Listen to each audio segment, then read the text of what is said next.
a very formidable array of enemies, both external and within. And we are going to overcome each and every one of these obstacles. That I can assure you. That they may know that the God we worship is an invisible God, not a God that was wrought by the hands of men. For we do not worship idol, and we can never ever worship idol. Is impossible. This very family disciple Most High. And that is how it's going to be until Biafra comes and beyond to eternity. This evening, I want to place it on record that our enemies are intensifying their attack against us from every corner. I am not saying this as lamentation or complaint. I am only trying to prepare our people for what is to come. You are being prepared for what is to come. The time has come to separate the chaff from the wheat itself. Our march is very, very near. The enemies are trembling, they are quaking, they are doing all they can to try to stop us. But they have failed very woefully, and they will continue to fail. But I want to say that we are getting attacks from everywhere all over the world. And very soon, they will buy over some of you. They will buy some of you over. The spirit of Ipob, Massacre, and Biafra are still in some of you. When the time comes, they will buy you over. I am not doing this program tonight to ask all of you to be strong. I am doing it to remind you, not that if they succeed in buying you over, you're not going to stop what we are doing. You can't. You cannot. Not in a trillion years. But I need you to appreciate one very simple fact. That at the end of this very race, everybody will testify that indeed the same God of Israel, of Abraham, Isaac, and Jacob, the same God of Ehiri in Aguleri, the same God of Umweri, the same God of Ora-Eri, the same God of Owe-Eri, the same God of Arochukwu. Not to be about the true God, one true God. You know that indeed, not only is he omnipotent, that same God is the owner of this very agitation. No human being can stop it. We have enemies, and we need to be very, very careful, both within and without. Very, very careful. The next 2 weeks will be very pivotal. Next 2 weeks will be very, very important in the life, or should I say, in this very mission that we have embarked upon. The devil will do everything. And you are going to watch spectacularly how we are going to destroy and shame the enemy. That at the end, every glory and adoration will belong to God and not to man. Now let us go and tell you what is happening that some of you do not understand. I want those of you who are hardcore, those who we have chosen before you were born. There were some people who were chosen before they were born to agitate for Biafra restoration. This is a message for you. Those who from their mother's womb they were born to do this very work. You must be very, very strong. Because Biafra will open the eyes of black people all over the world. Because Biafra will mean that blacks from America, blacks from the Caribbean, from Southern America, they will all flood. It will be like the time that Yeshua was born. Biafra is like a light, a beacon. They will follow it. They will say, let us go and see what is happening there. That is what these neo-colonialists do not want. They don't want Biafra to come. I am telling our people so they understand. The mountains, I didn't say one mountain, the mountains in front of us that we need to overcome. And for us to overcome it, we need to be very strong mentally, mental strength. Just like when you're doing anything in life, and it appears as if you are being buffeted from everywhere. That is the time that you no longer rely on willpower or your muscles. You go to your brain to endure and to persevere and to keep going until you overcome. That is the stage we are in right now. To make sure that our brain is in gear to confront everything the Janjaweed has to throw at us. We don't have money. Their budget is over $20 billion to fight us. They can bribe Facebook, they can buy them off. They can do anything they like. They can come to some of you and bribe you off. They can promise you what you've never had before. They can give you maybe a house in Dubai. They can promise you a vehicle. They can tell you, oh, we'll make you vice president. They can promise you anything to make sure that you're like them. But this very IPOB, this very hardcore is not going to move. And I will tell you why we can't move.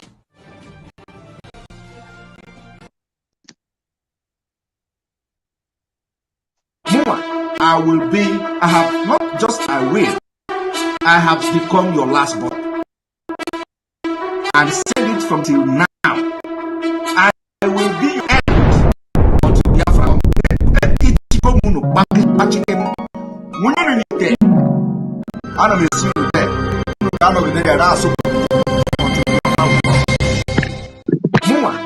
I will be, I have not just I will, I have become your last born. I said it from the beginning till now. I will be your end until Biafra come.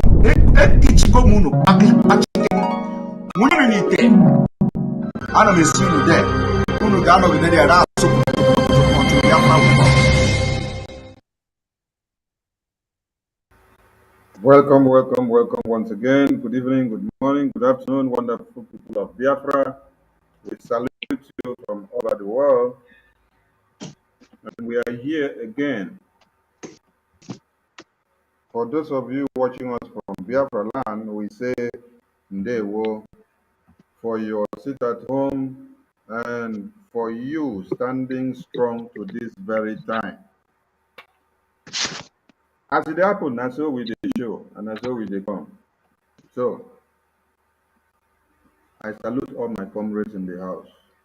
And I thank you for your formidability and your steadfastness and synergy, and also the willingness to be there when you are needed. The sacrifice is commendable. The Biafran people also loves you, same way you love them. Our leader is Mazin Namdi Okukanu, the leader of the indigenous people of Biafra, the indomitable leader, the Omarike one of Biafra. No one is comparable to him because all have failed, but he's still waxing strong to our freedom. Simon Ekpa is our spokesperson of Biafra. So if you do not know it now. It is not your making, but the making of the Biafran people. So you like him or you hate him, he is doing the mandate of the Biafran people. Never to all of you. Thank you all for being part and parcel of this day.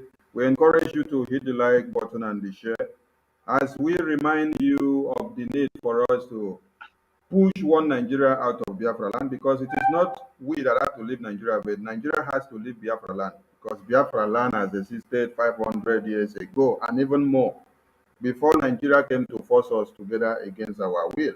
So it is time to push Nigeria out so that the Biafran people can stay safe and sound. And on this very note, our comrades will greet you one after another. Thank you very much. Matthew Okonkwo, please grace the house. They will from here.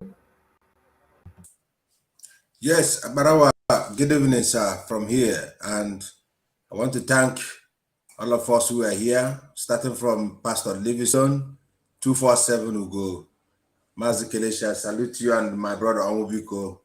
It is a privilege to be here, Biafrans and lovers of freedom. We are those people that Mazen Nandekano told you about, the people who are called from their mother's womb.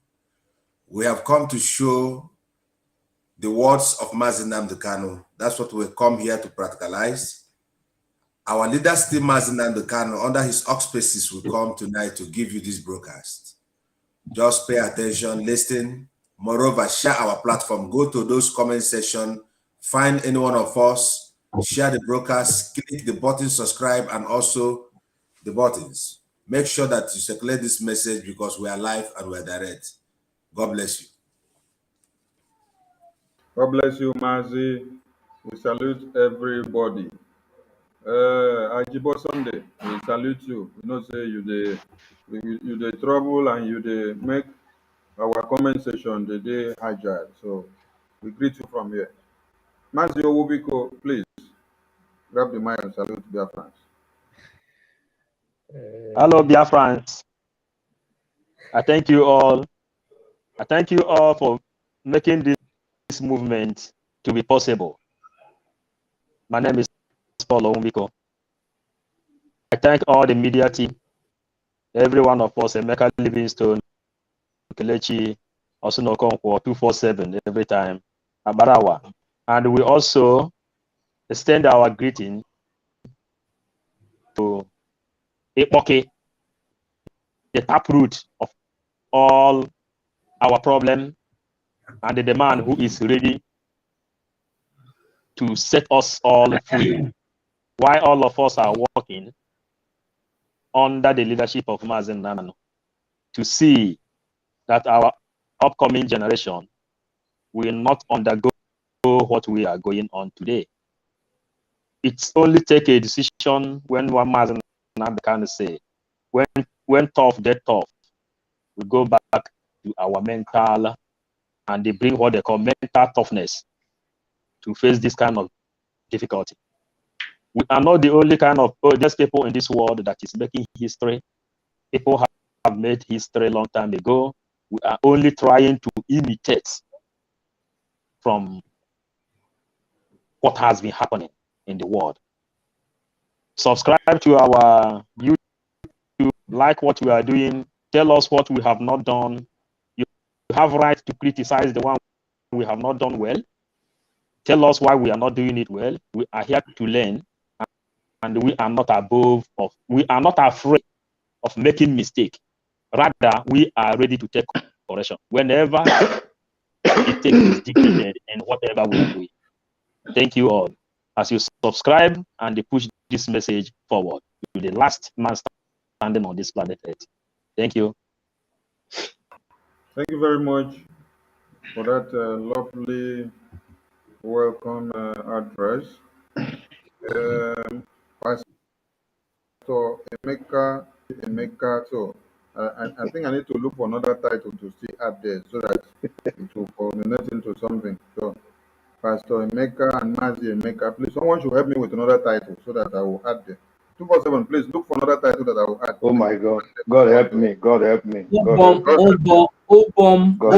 Emeka. You go put Reverend Doctor. Reverend Doctor Bishop. No, Hey, all the Okonkwo, doctors. you are right. God bless you. All the doctors who don't come out for this IPOB finally become fake. So no give them doctor, no other. What of professor?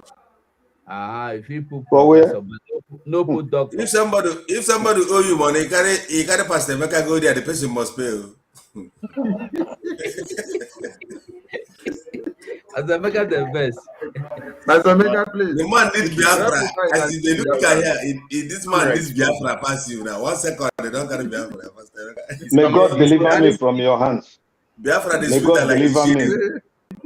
May God deliver me from your hands. Biafrans, God bless you. Yes, now your picture would they see. We know they see you. Now your picture would they see. Maybe we see. They hear my voice? Yes, right on, sir. Okay. Right on. Your voice is okay. Your face, the way we say they okay. I know hear your voice, and only your face are they see. That's your set. We should look for a new handset. You should look for a new handset. Give me money. I know where they So Biko, let me address Biafrans. As Biko was talking, my heart was going somewhere.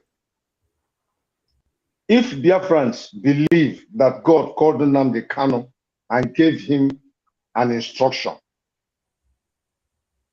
God cannot along the line change that instruction through another person. Before God changes an instruction, the one he gave must have been fulfilled. Deep point. Then go to the next one. And in most cases, God will continue with the man he has started.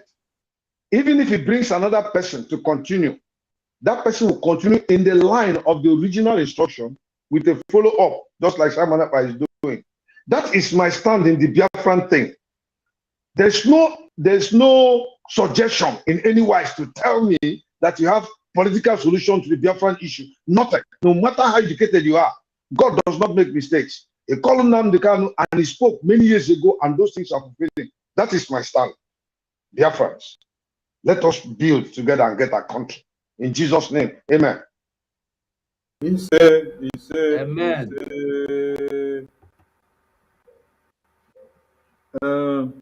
Next time I will add professor to your name, because Please don't.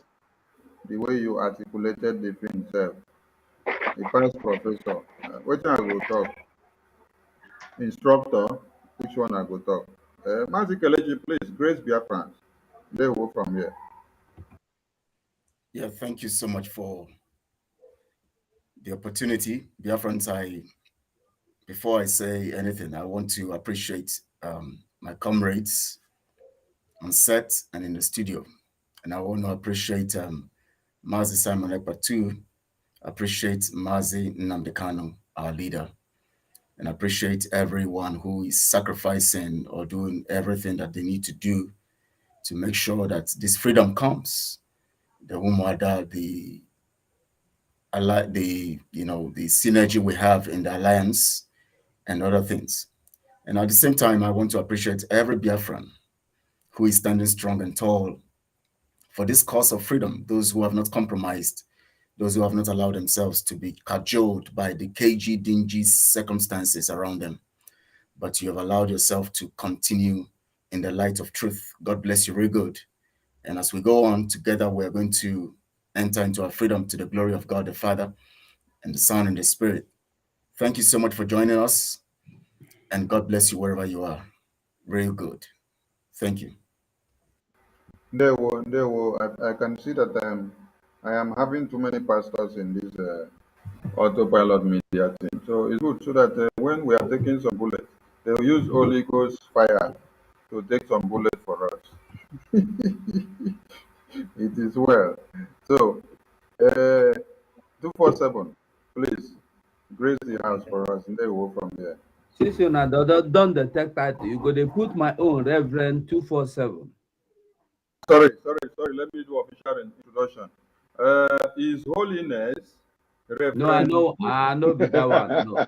You know I the know one. I know what I know. Just I know one again. You know what again. No, I know one again. Okay, because now I you talk like Reverend Japan man. Nonali Utu, I know one. That is it. So Ajibo is saying I'm dark, so I shouldn't dress dark. Ajibo Sunday. Thank you. I will not dress dark again. I apologize. I apologize, please. If Ajibo Sunday remember you today, you know, say now you go finish. Ajibo Sunday, this way they write down there now. Cut wait till the top. Watch hand. Watch. Is it all cut music? Elbow cuff. Can you imagine? Elbow cuff. Maybe this one. If you talk as if Ajibo Sunday, yeah, we can do it to her. I beg me to get down to business. Ben, I greet you, right. Maxwell. Greet you. Biafran people, I come with greetings. God bless you all as you join us this evening. Anywhere you watch from, anywhere you hey. So somebody see they use 3310 for Europe. Hey, for America, they use 3310. Now come, I put them off. America. Oh, wait, make I finish my greeting with the Biafran before Sunday Ajibo say I know greater. Sunday Ajibo, I greet you. Short, I throw away salute to give you.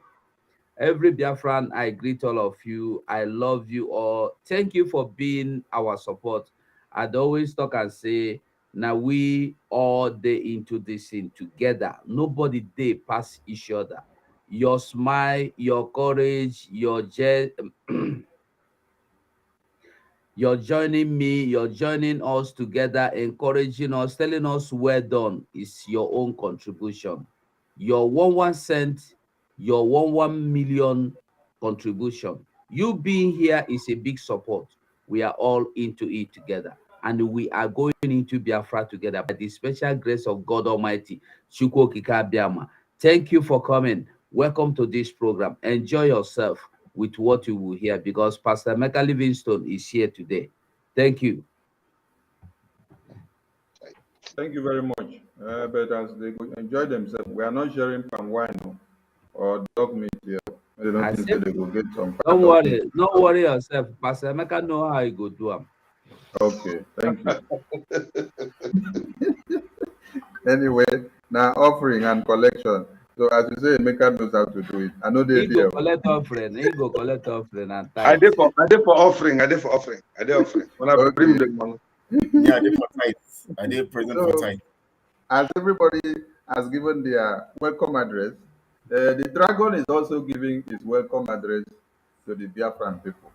So listen to his welcome address. So I will be your end until Biafra comes. I will be, I have not just I will, I have become your last bus stop. And said it from the beginning till now. I will be your end until Biafra comes. I will be, I have not just I will, I have become your last bus stop. And said it from the beginning till now. I will be your end until Biafra comes. Ichibo munu bakikem. Munyu nite. Ana me see you there. Unu ga no be there aso until Biafra will come. okay, we move with the speed of light. So Biafrans, we are back again. And what do we have on our topic today? We would like to remind you of the compliance of Britain, the massacre of Biafran people. The Asaba massacre that we remember today should be a point where it will reignite us. It will sparkle some fires that were kind of quenching in us, should give us more strength and courage, and then tell us more to do. We have shown you expositions of how Britain took part in the massacre of Biafrans because of the interest of oil and gas, and how that went is the result of the Asaba massacre, and that has continued since then to this very day. So you cannot talk about the antics, the antecedents, the tactics, or what the president of what British or what Nigeria will give you will do without you talking about the Asaba massacre, or without you talking about what British is all about. Today is not only about Britain specifically. Our problem did not start from only one place. So that is why Biafra, as MNK said in the video we played before, Biafra will open the eyes of every African, and it will open the eyes of the whole world. When you see autopilot media team gather, they don't gather to gossip. They don't gather to discuss one person. They gather to educate you from something that you don't know, so that your knowledge will expatiate, and then you will have a meaning and conviction to intensify your effort on the freedom of your people. If we stop what we are doing now, they will kill us all. Those are the exact words of Mazi Nnamdi Kanu. And all of you can see it play out every day. So we have crossed the Rubicon, and it has gotten to a point of no return. Today, we want to show you something else. How Africa was shared on a table. They brought it on a table and then they shared it into pieces. They decided how to take Africa based on the resources that is embedded in African land, the oil and gas, and every other natural resources that God has blessed Africa with in any way that you can ever think of. We are talking about the Berlin Conference of 1884 to 1885, where Africa were divided into pieces to be able to suit the intentions of the white supremacy. So Africa don't suffer, and it is only Biafra that it's only Biafra that would. Without Biafra, no one will stand a chance of it. That is why Martin Namdekano should be adored because of the effort he has made. The Berlin Conference of 1884. Africa's great civilization. That is what they term it. It's all a civilization. No, it was because of this that is within. So let us listen to this and then extract what you need to know. We will play it all through because about 7 minutes. Thereafter, we will come to be pinpointing it one after another. 8-4, Berlin, Germany. The leaders of 14 European countries and the United States conference. Theme of the conference was for Western countries to avoid warring among themselves over Africa. The superpowers wanted to ensure maximum control over Africa's resources by establishing rules by which to divide the spoils at the expense of the Africans who rightly own them. No European nation state could be great without a colony that made many European states compete with each other, vie with each other, colonies in order to make them great. The Berlin Conference would lay down terms, an orderly carve-up of Africa. So they sat around amicably, presence of any African, it must be pointed out, and they consulted amongst themselves in order to decide on the rules for occupation. Across the continent, African peoples waged fierce war in defense of their kingdoms against European encroachment. Diplomatic opportunists roamed the continent, offering truces, often illegal treaties, to rulers of kingdoms whom they could intimidate or persuade to relinquish their control.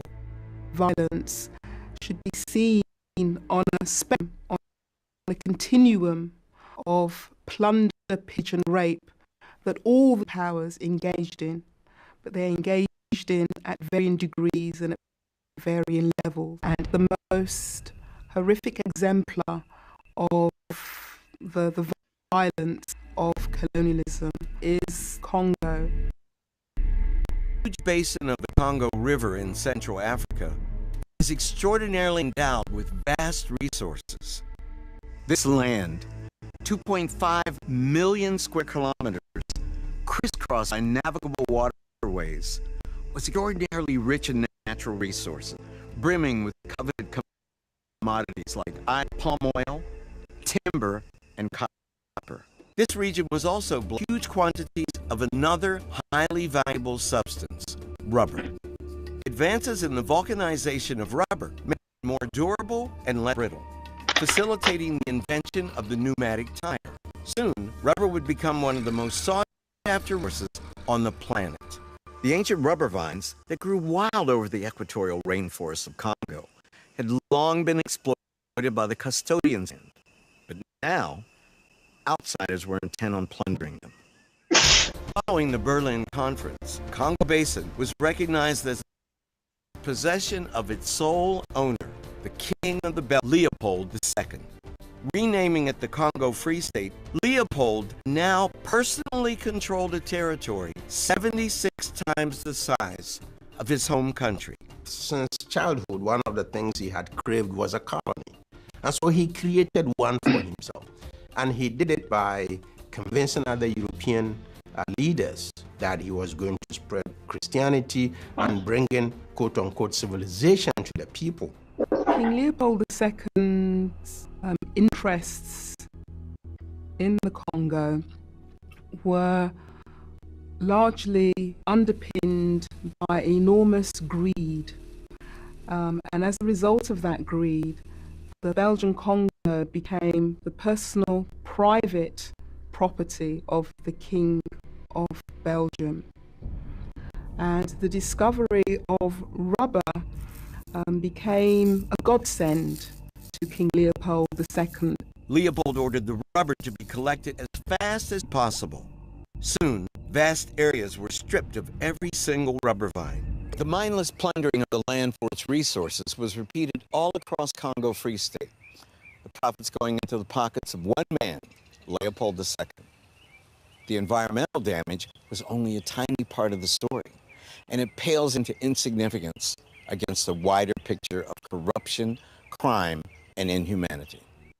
In 1890, after touring the Congo Free State, the African-American journalist, lawyer, and historian George Washington Williams wrote an open letter to King Leopold. Published in newspapers throughout the world, it highlighted the horrors practiced against the black people there.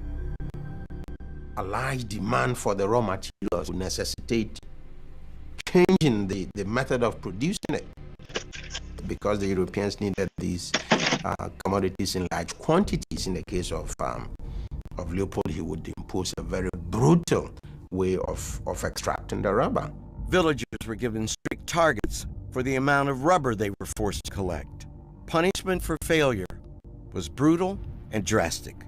Quotas would be established for the Africans to provide, and if they couldn't provide the quotas, limbs were amputated, people's hands and legs were chopped off, wives were seized, for example, to force men to provide more and more of the rubber.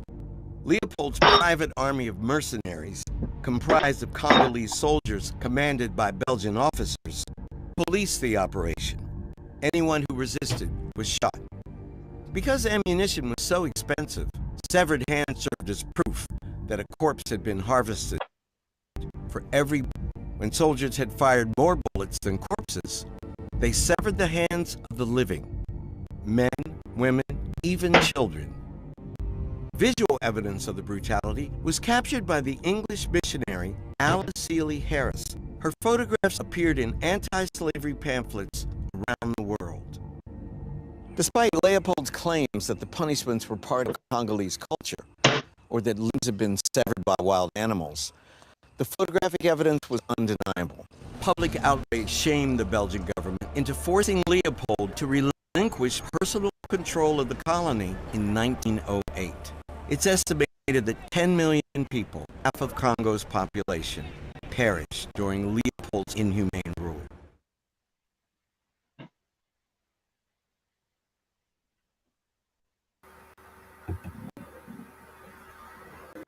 Thank you for listening. If you pondered while the video was going on, some people could be shedding tears, seeing how far and what the colonists have done to the people of Africa. So, if you are looking at that from that side, here is another one that you're looking at from Biafra region. So when you compare all these things, you see that this is a collective effort to make sure no one breathes. So coming to the analytic of it, We will now go back to play it step by step so that we pause for our comrades to pinpoint what they have to say, because there are a lot in these videos and a lot for our people to learn. Everything connects to natural resources, our natural resources. You saw how people were cut to pieces because of our natural resources. Oh my God. Before we play the video first, Mazi Kelechi, do you have something to say?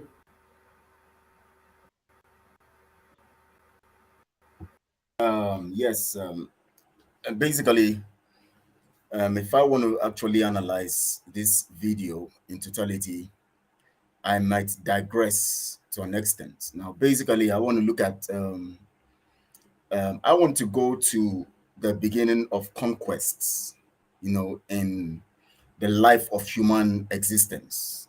It began with the issue of the Egyptian conquest, that means the Egyptian Empire, where they suppressed and subjugated Israel, and then to the Assyrian Empire, and then through the Assyrian Empire being the second empire to suppress Israel, and then the Babylonian Empire that came after that and suppressed Israel, and basically everything that these empires do and suppress, every kind of suppression and every action they take has been targeted at using the people and stealing the resources of the people.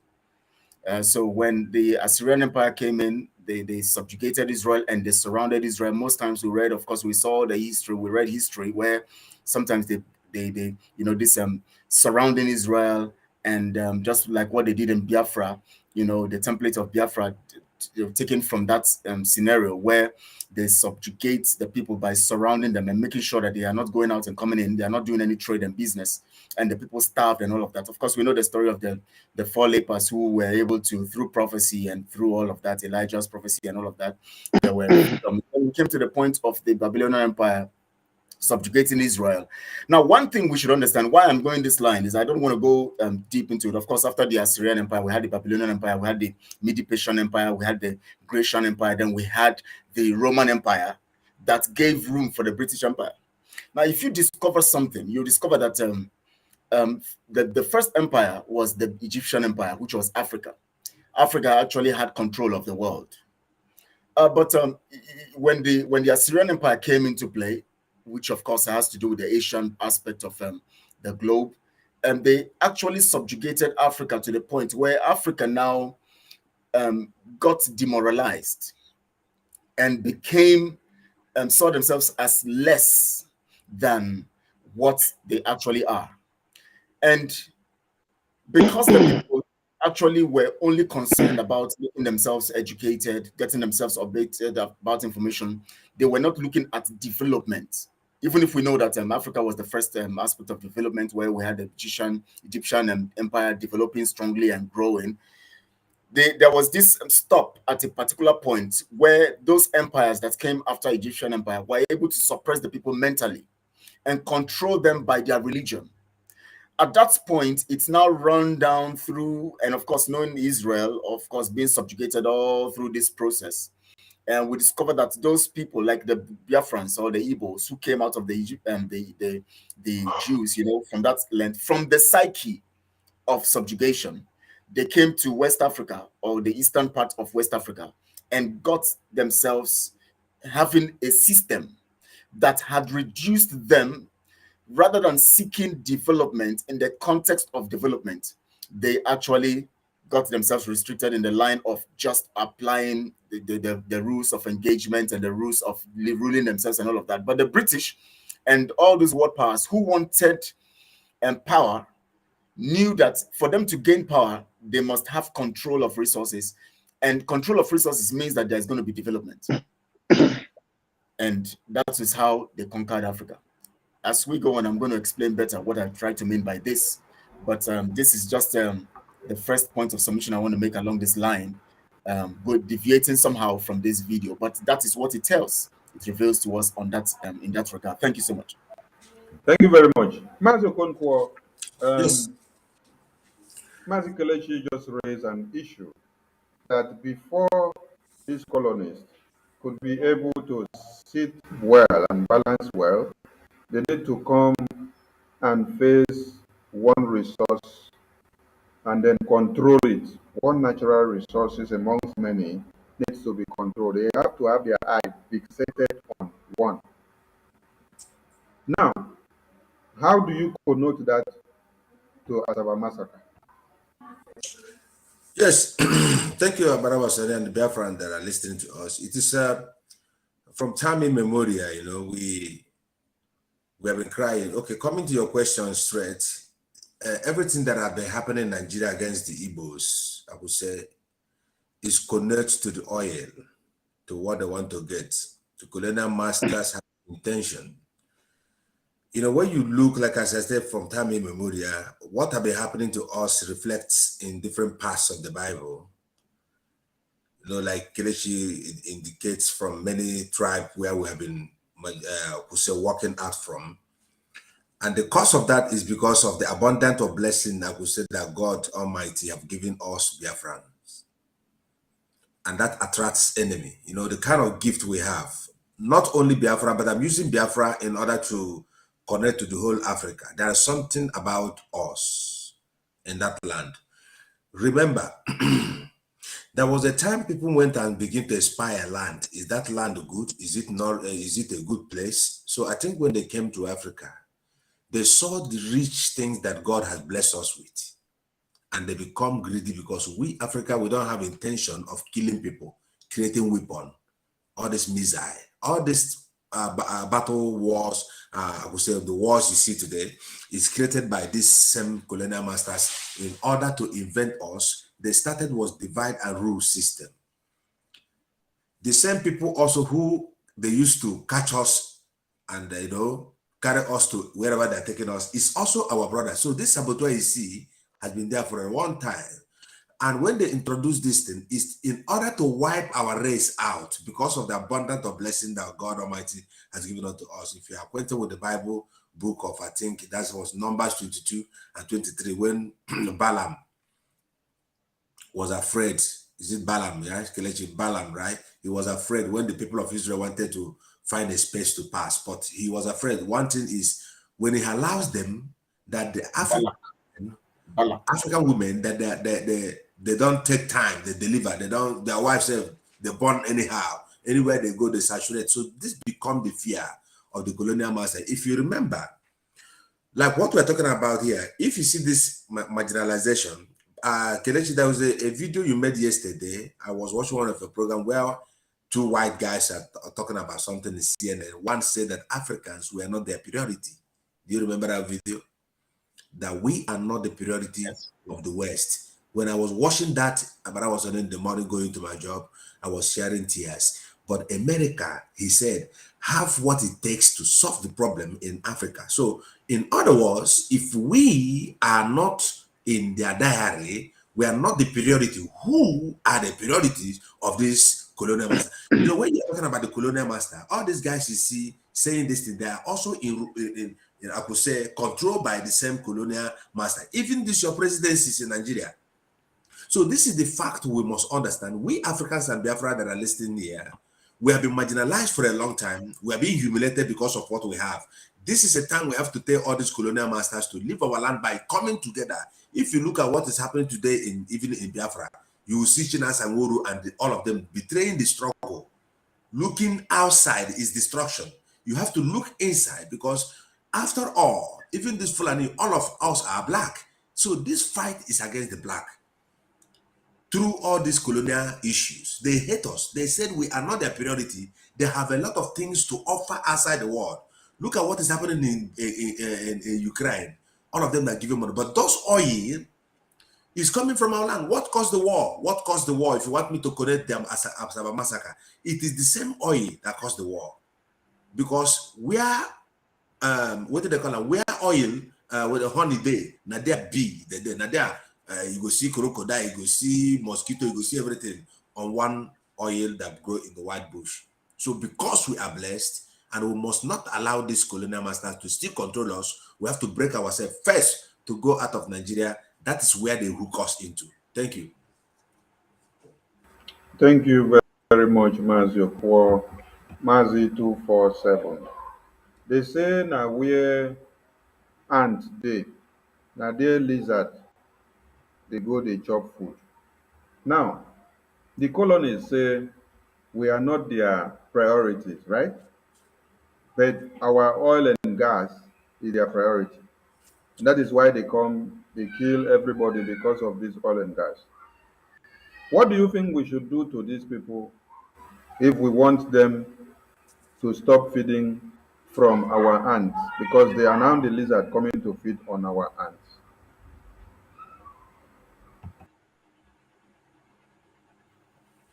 Yeah, thank you, Mazes Sonindewo. You see, it's only a fool that will always count his tenants, no matter how much they get money, no matter how they weigh the rich. It's only a fool that will be counting his tenants as his family. No matter how close you are to your tenants, no matter how related, no matter how good you are to them, one day they will get their own house or buildings, they will leave you. Not that they may, they will leave you.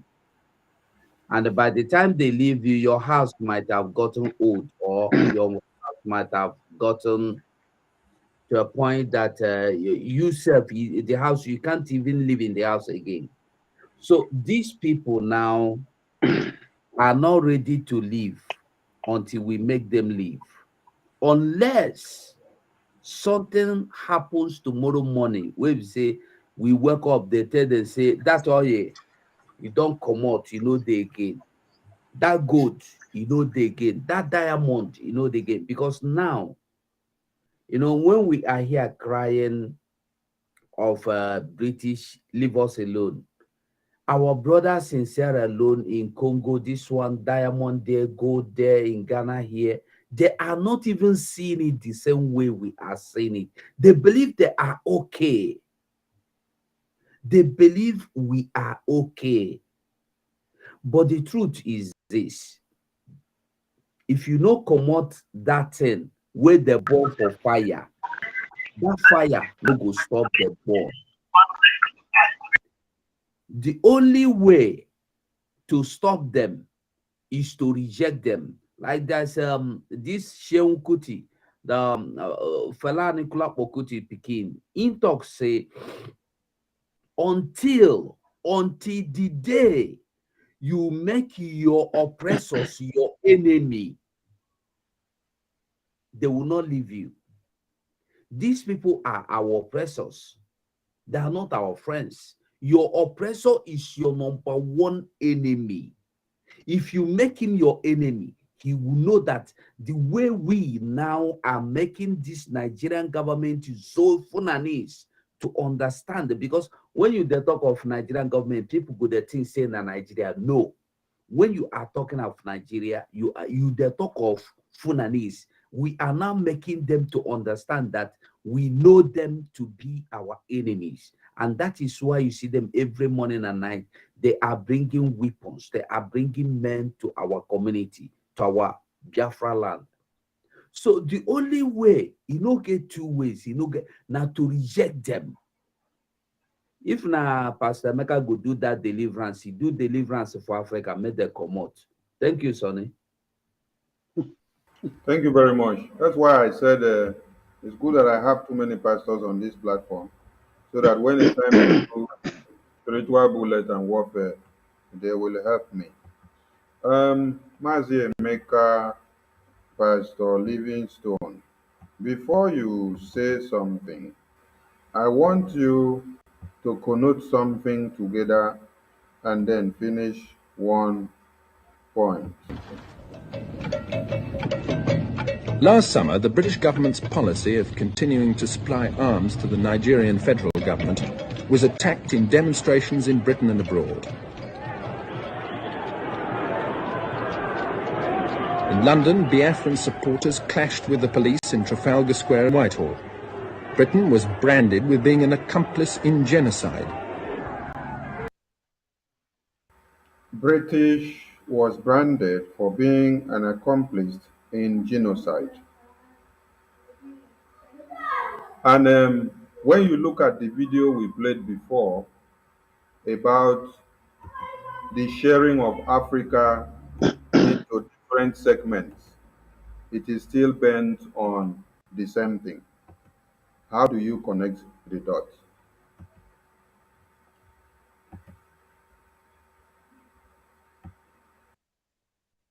Maazi Pastor Emeka Livingstone, please, the mic is yours. Yes. Thank you, Mazi Sonia Parawa. When Kelechi was talking, he raised up very, very fundamental issues, which I'm very sorry we may still have to always make reference to the Bible. And then Biafra 247 raised a strong question or made a very strong observation that is very disturbing. Let me start from his own. He said that in spite of all we are trying to make African nations know, a lot of them feel that they are okay. So people are in bondage and they are okay. How do you deliver them from such a bondage? That is the biggest challenge to liberation. But if the people are aware that they are being used, exploited, with one voice, one resolve, one anger, they will fight a common enemy and victory will be gotten quickly. But the problem is, like 247 identified, there is the divide and rule tactics, which those people used when they came to Africa, pitching brother against brother. And as long as the house is divided, it can never stand, and therefore will remain perpetually in bondage. Even within the contraption called Nigeria, Yorubas don't seem to agree, even among Yorubas in certain areas. Their politicians still believe that they want to rule the people and collect money. They're not even looking at the exploitation that has taken place over the years and has subjected their people to poverty. The very few who are privileged to be in that class travel overseas, get functional education, get contracts, get political offices, and they're content with that. So how do you fight for the Yoruba man to be liberated when even he himself does not believe he's in bondage, but he sees it as an opportunity to make money? The same goes to Igbos. I'm talking about intra-ethnic problem, not inter-ethnic now. So when we talk about inter-ethnic problem, we talk about Igbos may not understand what the Yorubas are saying. The Yorubas don't understand what the Igbos say. So that brings me back to Kelechi's discussion. Where did the black man miss it?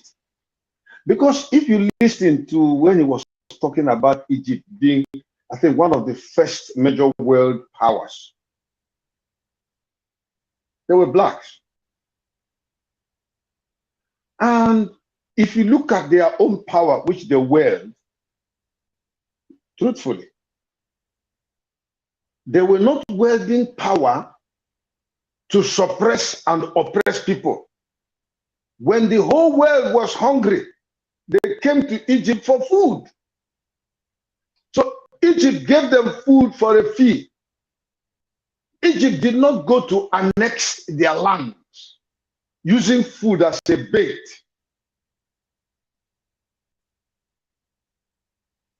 So Egypt was showing something different, which the white nation didn't show. The white man believes that in giving you food, he will exploit you. He will exploit your resources, take them for himself, make you his subject, take control of your land like Leopold of Belgium did, and then exploit you forever. But that of Egypt, they were rather selling grains that Egypt had to the whole world without necessarily annexing territories. They have no territorial ambition. No invention. So yeah, ambition. So that brings the fundamental question. Where did the black man miss it? And I'm sorry, we still have to go to the Bible. So especially for those who don't believe what we say biblically. These are things we have studied over the years, looked into it very, very well, and understood where the problem of the black man came from. Not that of mankind. We're not talking of that of mankind now, saying the black man.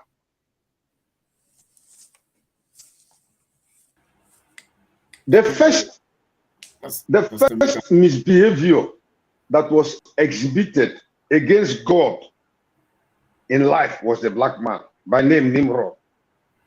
So make a That's the first rebellion. Because Hello? when you say black men, you're actually debasing us by the white man's mentality. We're not black men. We are actually brown-colored, skinned. Okay, and then thank you. No. I know he uses it so that we can be able to fastly identify what he means. Exactly. The reason why I use the word black and white. After all, there's no white man that has this color. This is white. Have you ever seen any British or American man with this color? You can't. So neither can you see an African man that is like this. So look at my color. This is black, it's darker than this is black. I'm not black. So, but I'm also using it just for quick analogy of what I'm saying. Where did the black man miss it? He missed it first with Nimrod, who was the first king that existed in the whole world, in the place of China. Gather the whole world together, let us build a tower that reaches as high as heaven. That was rebellion.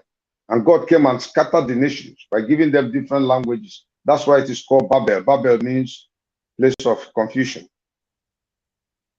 Now, the second place where, no, that wasn't the first place. I'm sorry, forgive me.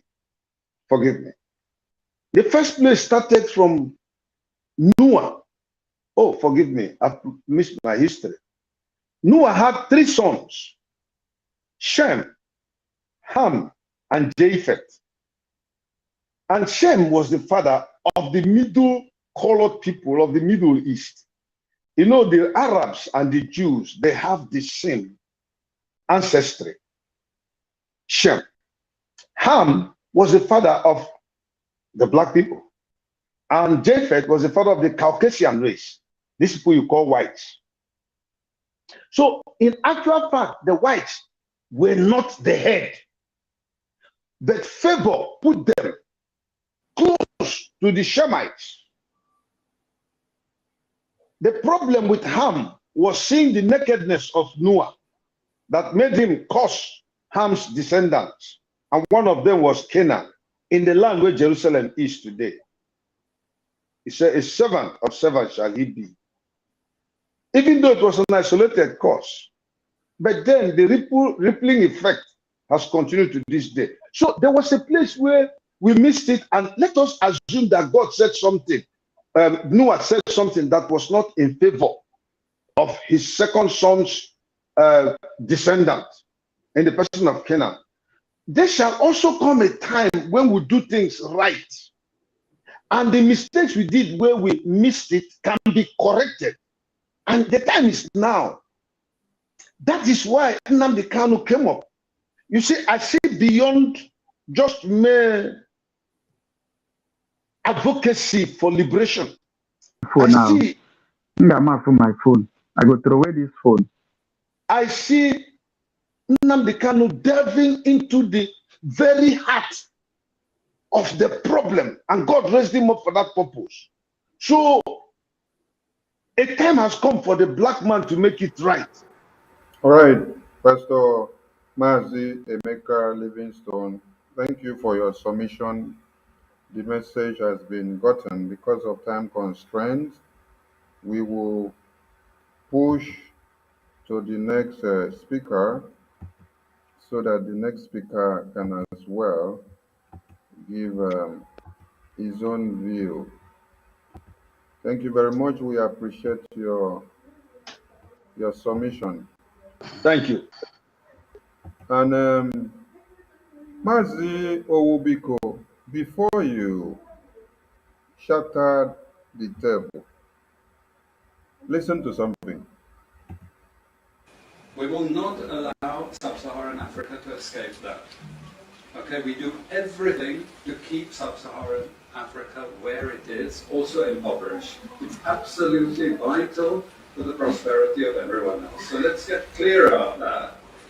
Okay, and this means all the economic structures, all the global institutions, and the economics we teach everyone is all designed to keep Africa exactly where it is.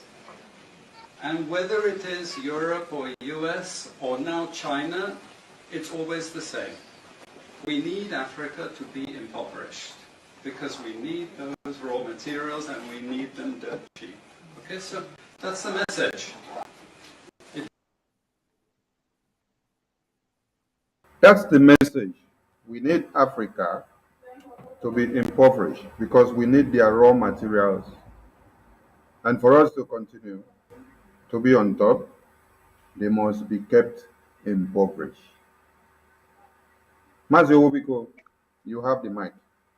How do you see this connected to the massacre of your brothers? Yeah. Thank you, biafrans. Thank you, Barawa, for giving me the opportunity. Let me just quickly start from here.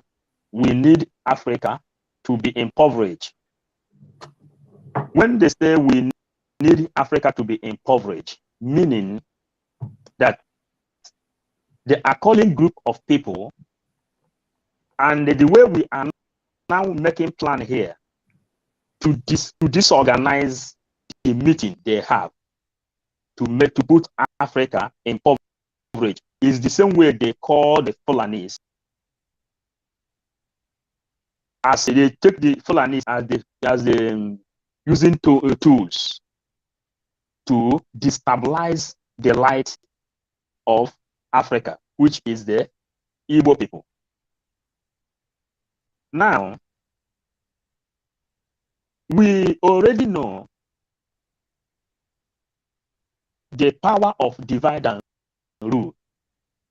Power of divide and rule, and our program today is all about divide and rule. We need Africa to be impoverished. The divide and rule started right here in Europe, which is Britain.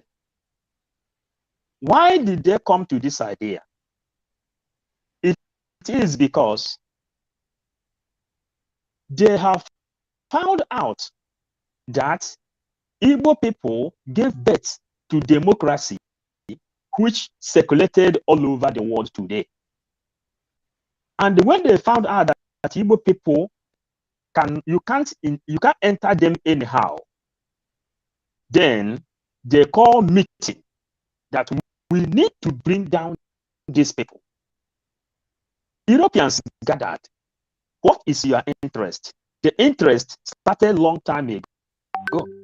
During the time of Hitler, he said he wanted to wipe out all the Africans and use Africa as farmland, which when he is using Africa as farmland, the gold, diamond, petrol, gas, everything will just belong to him.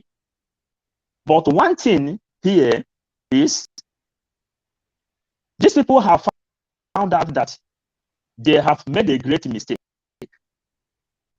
Now, that is why most of the archaeologists of this world and the geographies, scientists, they are now looking for a way to correct their errors.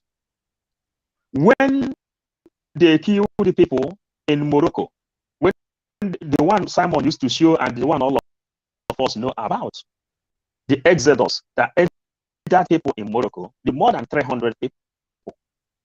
The president of Spain here congratulated the president of Morocco, telling him that he did a great job. But the indigenous parliament against him, congratulating the president of Morocco, congratulating for Pedro Sanchez to congratulate the president of Morocco and telling him, job well done. So inside this, when you listen to the program of Aisha Buhari, when she explained what people are passing through, you will understand exactly what we are passing through. And we have no other choice than to be whom we are. If you know whom you are, then you know you are enemy. How did Igbo people begin to have enemy in this world? It is because they are the people who give life value. Igbo people are the people who, first of all, they name their children Ndubisi, life first. Meaning, people are the first people who understand the value of life. You understand? And when they see that these people give life much value, there is no other way to finish them than joining two heads together. When to join two heads together, it is now happening in our time, which gave birth today autopilot.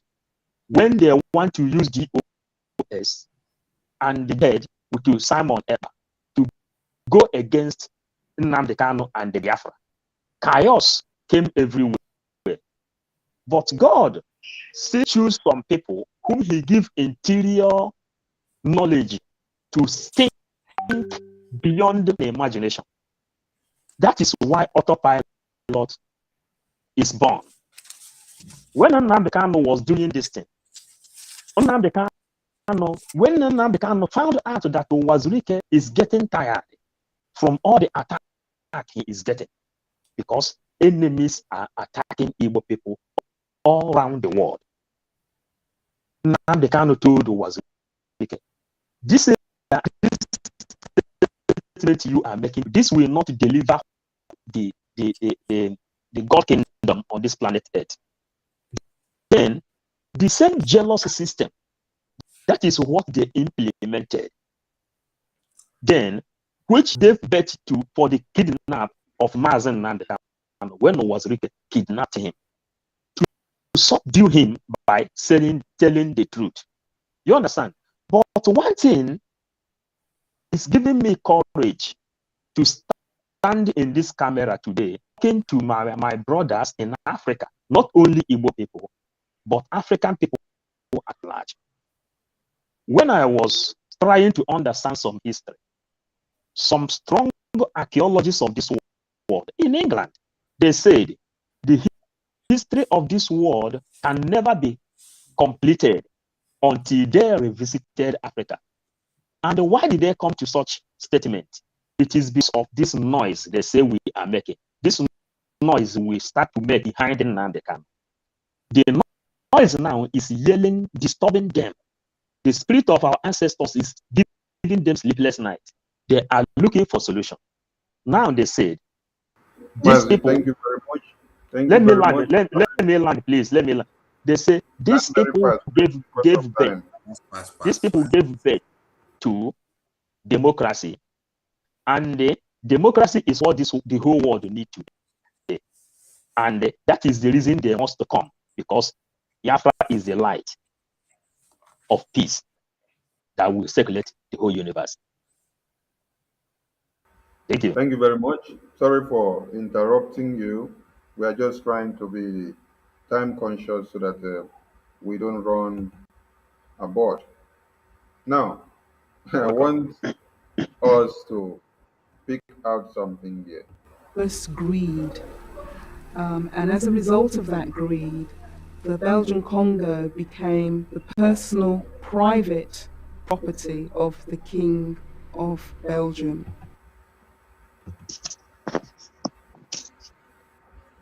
Did you hear what came out from there? That Congo became the personal property, private personal property of the King of Belgium. This is the agenda. The same way our oil and gas became the personal private property of England, we are now at their mercy, begging them to allow us to go. Africa, it's time to rise up. Master Okonkwo, please. How do you connect what they said happened in Congo to your oil and gas? It's all about the same mineral resources problem.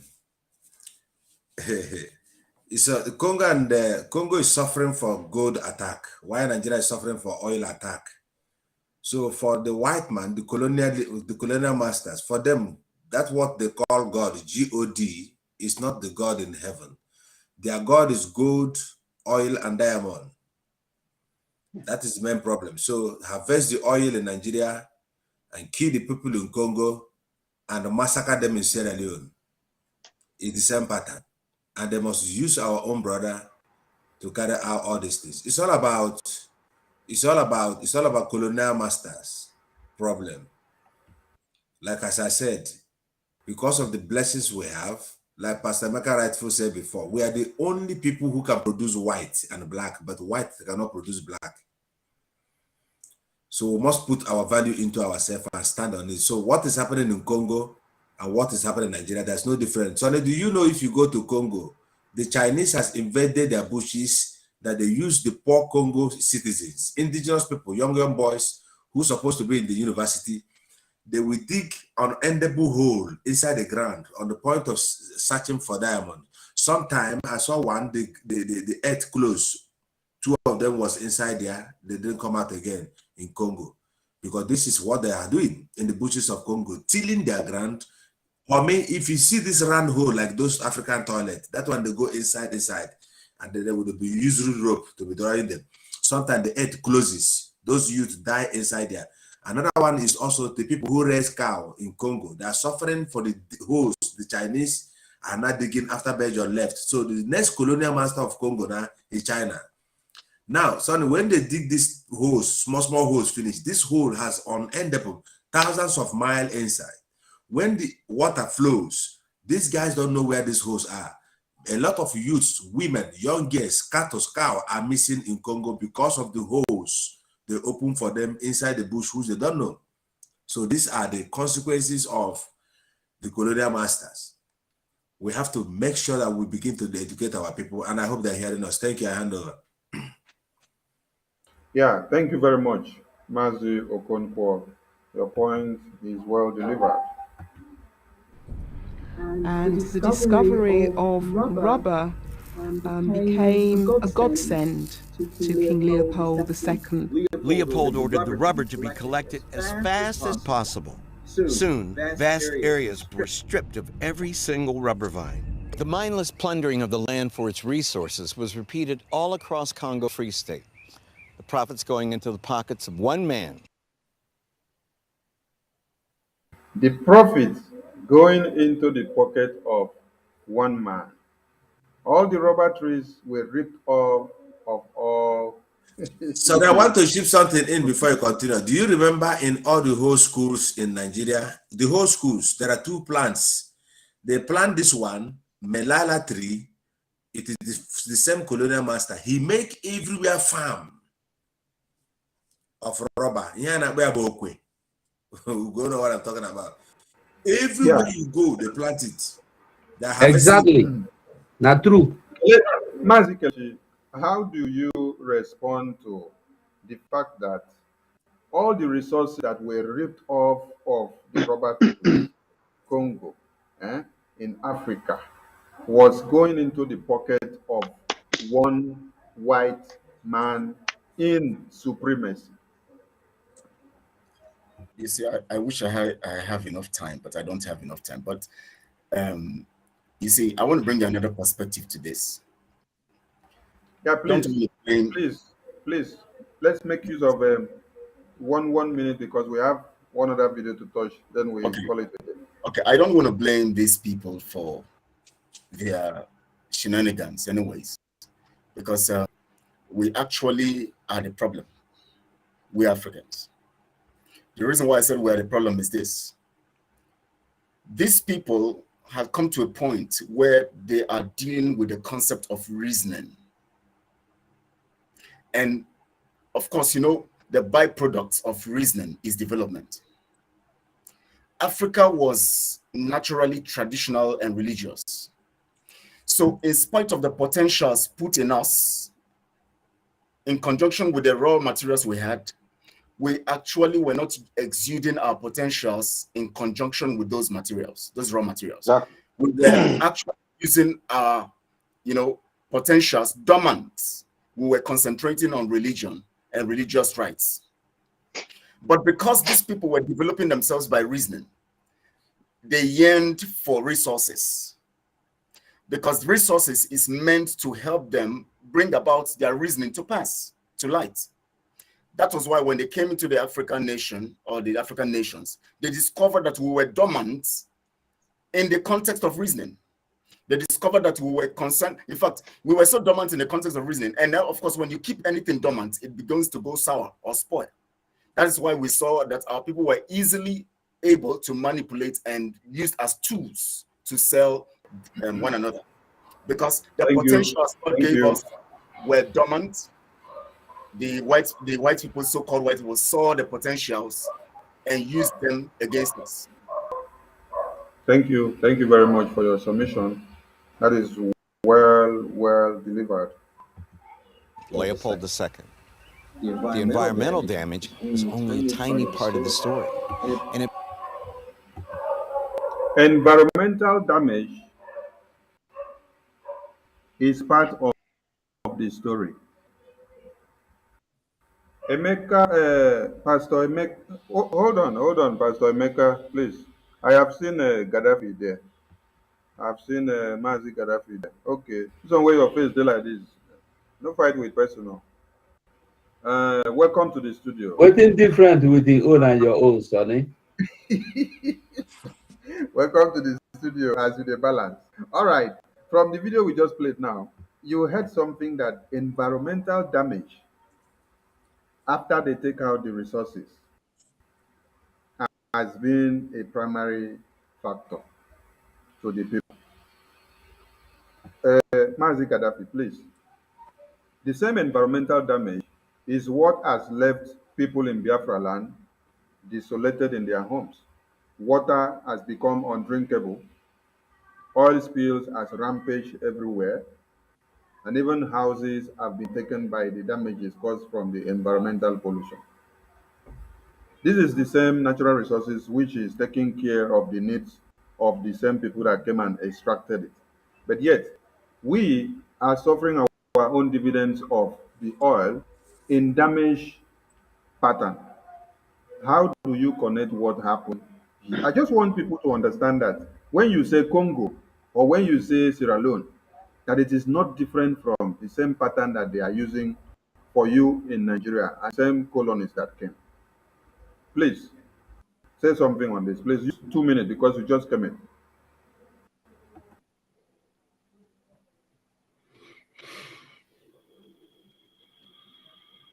I did not just come in. Thank you. What I want to say here is that I hope my voice is coming out, right? Yes. Hello, can you hear me? So they're saying no sound. What is Yes, that? we can hear you. We can hear you. We can. What I want to God bless you. Yeah, what I want to say here is that Biafra is a torch that illuminates the world. Biafra is a torch.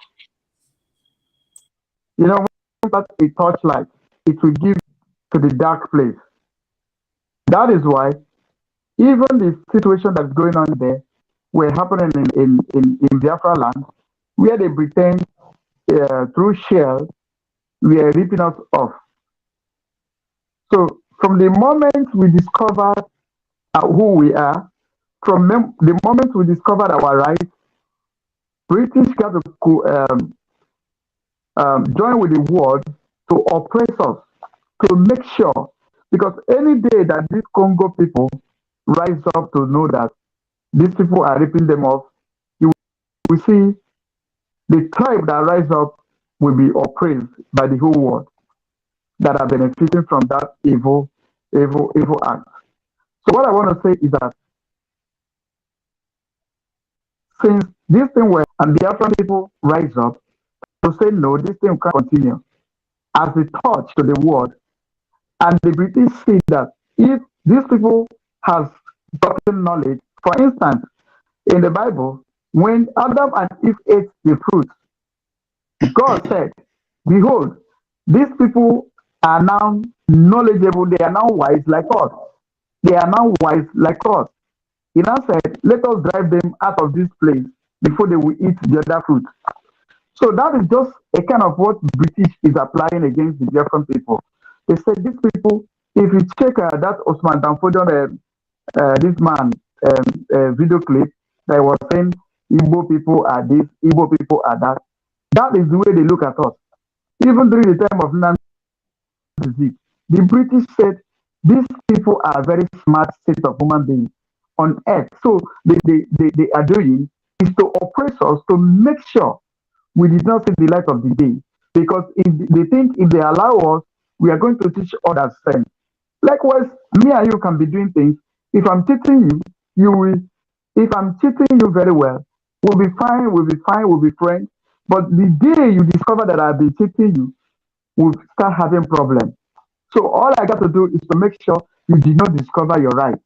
So that is why the British, that's why the white guys, that is why they said we are not their priority. Because when it hasn't in our matter, we will learn things. So for us not to know our rights, that's why you see things that are happening the way they are happening. Thank you. Thank you. Thank you very much. Thank you. I love this, my comrades. I don't know the kind of school where they go, whether not only the God-given wisdom where God give them. And they take the analyze matter like this. Hey, may God enrich you now with more wisdom. He said. It pales into insignificance against the wider picture of corruption, crime, and inhumanity. In 1890, after touring the crime, corruption, and inhumanity. Torture is also there. And it is the same thing that happened in the Biafran region. Congo Free State, the African-American journalist, lawyer, and historian George Washington Williams wrote an open letter to King Leopold. Published in newspapers throughout the world, it highlighted the horrors practiced against the black people there. A large demand for the raw materials will necessitate changing the method of producing it, because the Europeans needed these commodities in large quantity. Because the Europeans needed these commodities in large quantities. Follow people, please. The Europeans needed these in large quantities.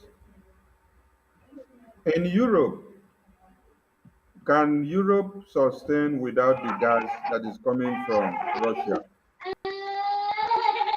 If Russia turns down the gas valve or tap, can Europe still survive? Because I am looking at a situation whereby when the Biafran people puncture one tire, everybody will hear it. Because what was done here, the commodities were needed in large quantities. Because of what? Their interest and their importance and what it will serve them. Mazi 247. Mazi Ubiko, please. You have 1 minute to say something about this area. Connect the two of them to meet, that of Biafra and that of this one. Yeah, Europeans know that without our oil and the gas of Russia, that they are not going to survive.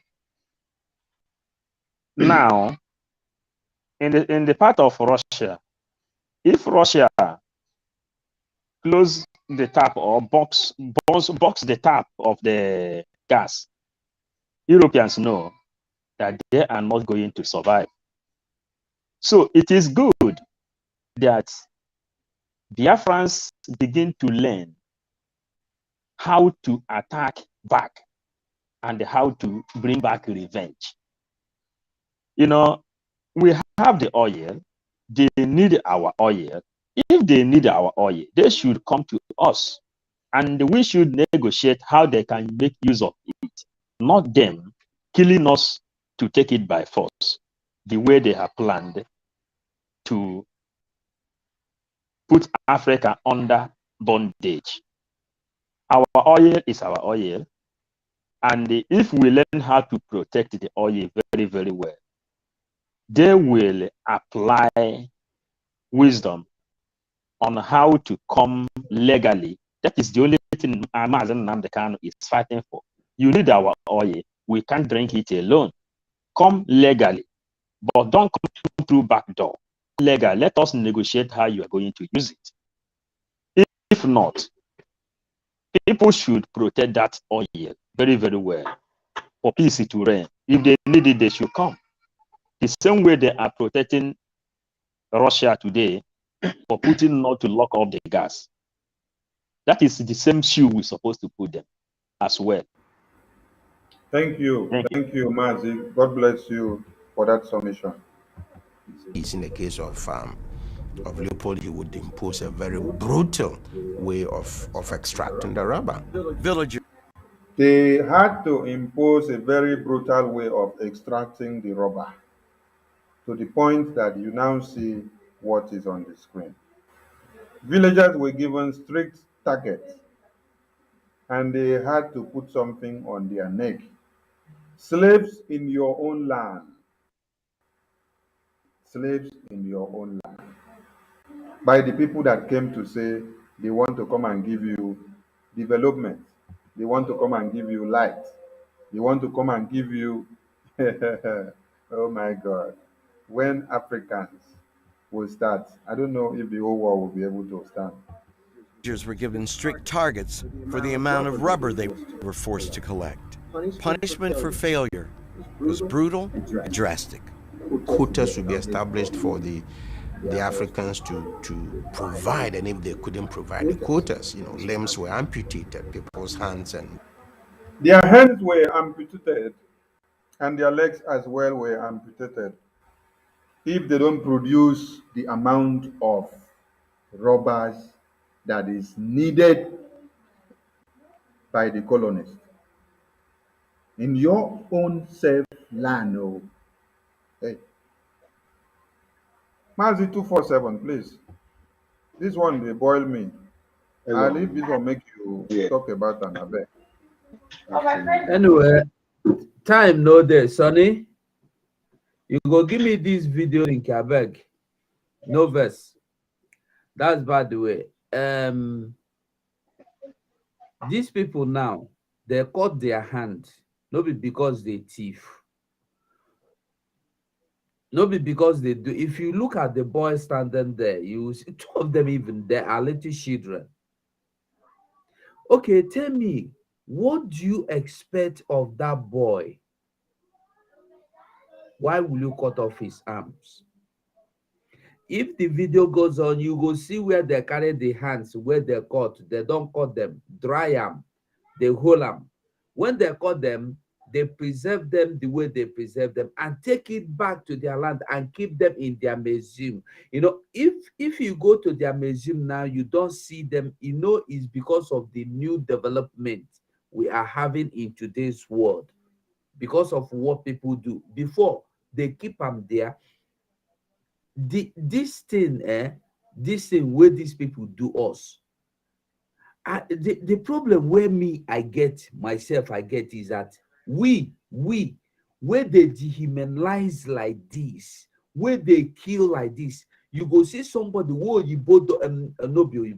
British and all these Europeans don't cut their hand, cut their leg, or even cut their pikin. They go see they shout one Nigeria or one Ghana or one Ethiopia or one Congo. Look at how go Congo now. Look at Congo. Go Liberia. When I was a little boy, very little, I remember when one person, one man, very rich man, we believe say Ide Obodo, we never knew that he was in Liberia until that war busted out. He came back very rich. He started telling us how Liberia was a very beautiful place. Today, go see Liberia as it be. Go see Congo as it be. And still, we are there worshiping these people until we learn to call our enemy by name. It will never be well with us. That is just the simple truth. For time, thank you. Thank you. Because of time constraints, Pastor Mazi Emeka, please, 1 minute. Give your view on this very part. Thank you very much. If you look at the whole thing, you see that Kelechi talked about the docility of the African people or the black man. That was why he was colonized. Biko said, if we ever come together to understand whom our common enemy is, we shall be liberated. 247 has come with the same kind of thing, saying that unless we do so, it shall never be well with us. So, in a nutshell, apart from Biafrans, who seem to understand to a large extent the exploitation and domination of the white man, other African countries don't even know what's going on. And even if they do, a lot of them see Biafrans as, they don't even believe what Biafra is saying. So we have a lot of problems to solve. We have to keep sensitizing African countries. Is it either when we have gotten Biafra, then we can concentrate in sensitizing them so that we can bring the development to them? Or is it while we are going for Biafra, we're doing the sensitization as well? We have a big problem. The problem is within Africa. I think if they come to the knowledge of the fact that they're in trouble, then we can collectively decide to throw away a common enemy. The only people I know that are aware that they have problems and they want to be free from it, they are the Biafra. Not even the people from the Yorubas only came into acknowledging this because of the pressure we have put and what they have seen from the Hausa Fulanis dealing with them, the Fulanis dealing with them. Before now, they didn't buy it. And so basically and fundamentally, it's these two things. The docility of our people that made them to become foolish, and the determination now to wake up and then change the narrative. It starts from Biafra. It is only us that understands this. Thank you. Thank you very much. Thank you. Thank you. Thank you. Because Biafrans have come to a point of no return. And there is no going back. Not the killings of Biafrans, nor the way they amputated these Africans in Congo, or the way they are hunting Biafrans in Biafra land will stop us from marching to our freedom. Now, as we prepare to round up this broadcast, let us look at another video that we will use to end the broadcast. Let Biafrans pay very close attention because we want you to understand some deep secret as we are fighting the mountains that are from far and within. There are some confessions that are coming out every day, which you need to listen and extract everything that is important. We are on the remembrance of the Biafran massacre, and there are other people that are trying to destroy everything that we are doing to make sure MNK comes out, to also make sure the Biafran people are free. Make una listen to this video, and after then, all my comrades, una go give una comment as we draw the curtain. Not 25th. On 12 December, they made a fund operation that put a lot of cash on their pockets, and they bought 16 guns. They distributed it to the criminals in Biafra land. And you can't believe how many people would have died because of this fundraising. Till date, the Anambra State government, whom I so much trust, I so much believe in them, and I've said it before, and I'm still saying it again. I have so much confidence in Anambra State government because of Soludo's education capability.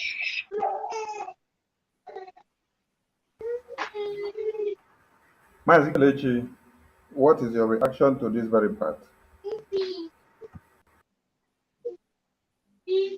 Evidently, you cannot. A reasonable person cannot can understand that betrayal is not far-fetched from this submission. You know, when someone who is actually looking for freedom and asking for freedom and demanding for freedom and holding on to cause of freedom suddenly begin to actually uphold the dictates of the enemy, that gives you an impression where they belong. I don't always take him seriously because I see him as someone who actually lacks. He doesn't even have. He's not even informed. Not to talk about having wisdom. He actually is someone who was given a platform to actually show himself and use his energy for the cause of freedom, but he actually messed it up. And obviously, Mazen Nnamdi Kanu's situation had actually made us understand basically where all these people stand. Now, you can imagine him talking about Soludo and education. I don't know what the education he's referring. I don't know whether he's referring to where Soludo's children are schooling abroad, or maybe where his international awards, and what he's talking about an school. Truly, he has shown that he's really should not be taken seriously. Somebody out of his mind, somebody who is at drugs. Imagine such a person himself who has been with Mazen Nnamdi Kanu for years, learning all Nnamdi Kanu, being schooled by Nnamdi Kanu, yet comes here to order his village. You know, it's amazing. It's surprising. At the same time, we're not surprised because we know already that they sell out and they are just belly infrastructure people for agitation. They are not real agitators. So we know all of this. That's what I know. Thank you very much. His confession is in accordance to help their friends to understand their betrayal. Follow Biko, a minute, please.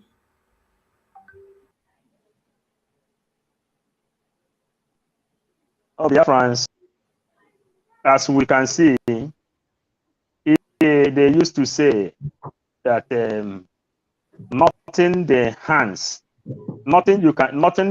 you can do in this life that your palms doesn't know. So, onwere ihe uchichi mere, obe aka na amaro. I blame those who will look upon such a person and they begin to take order from them. But let me touch the area of education of Soludo. Our people used to say that passing seas is not passing sense. I wonder how our people will grade someone who is speaking British English to become an educated person. Speaking grammar and the vocabulary British English, it does not give you the right of being wise or having wisdom. Soludo went to school. He can speak British English, but Soludo doesn't understand the one single Igbo parable. You know, passing sense is not passing sense. Ask me in one Igbo parable, and Ebozo azotala tupu azobute. But all the educated people, parawa, what it means, first of all, you grab the land before looking for the mat you will use to sleep on it. Tell me, all those educated Nigerians, PhD holders, master degree holders, graduates, can they come up and they challenge any one of us. Even 247, he tell you don't bring that kind of grammar near me. He will tell you that thing you are bringing one big grammar. Don't bring that grammar. I know this grammar, but I want to speak exactly what people can understand. And that's why Mazen Nandekan, when he is here, he say he's not ready to speak those British grammar. Are you telling me that Soludo speak better grammar than Nandekan, who studied in England? All right, thank you, Mazi. Thank you, Mazi. Thank you. Yeah, Mazi passing this 247. is not passing sense. Yeah, thank you. Mazi 247. Did you listen to the video? What is your take on? Okay, wait. Let me play it for you so that you can listen to it, because it's confession time, and we want you to understand what has been happening to Biafrans, how Biafrans have been killed, the linkages of how these people are working with the zoo government, and what may have likely happened to Mazi Nnamdi Kanu's kidnap, because they are confessing. When you connect the confession trend here to everything Yeah. that is happening, you know why some Biafrans have been dying, because people have to go and point hands to them and to show where they stay before things like this could happen. Listen to what Moron said. Not 2050. On 12 December, they made a fund raising that put a lot of cash on their pockets, and they bought 16 guns. They distributed it to the criminals in Biafra land. And you can't believe how many people that have died because of this fundraising. Till date,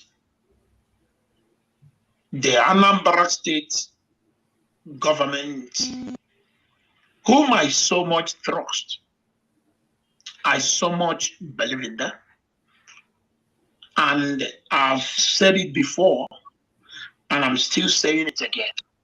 I have so much confidence in Anambra State government because of Soludo's education capability. All right, there are two things involved here. First, he confessed of his allegiance with Soludo. Then he went ahead to confess to blackmail ESN of calling ESN the unknown gunmen or the terrorists in one Nigeria.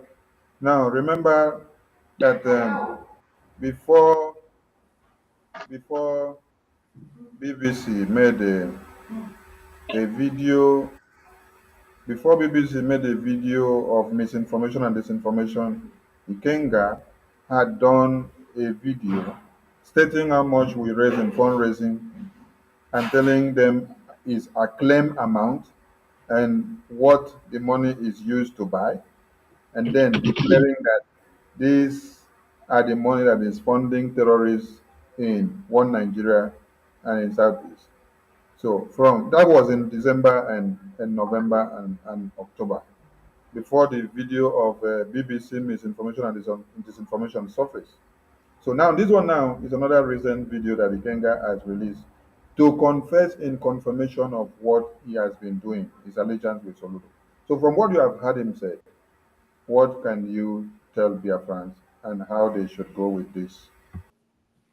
Well, you know, this afternoon or this evening, the last video I made, the last program I made today before now, I asked people, I asked everybody that nobody should listen to this boy again.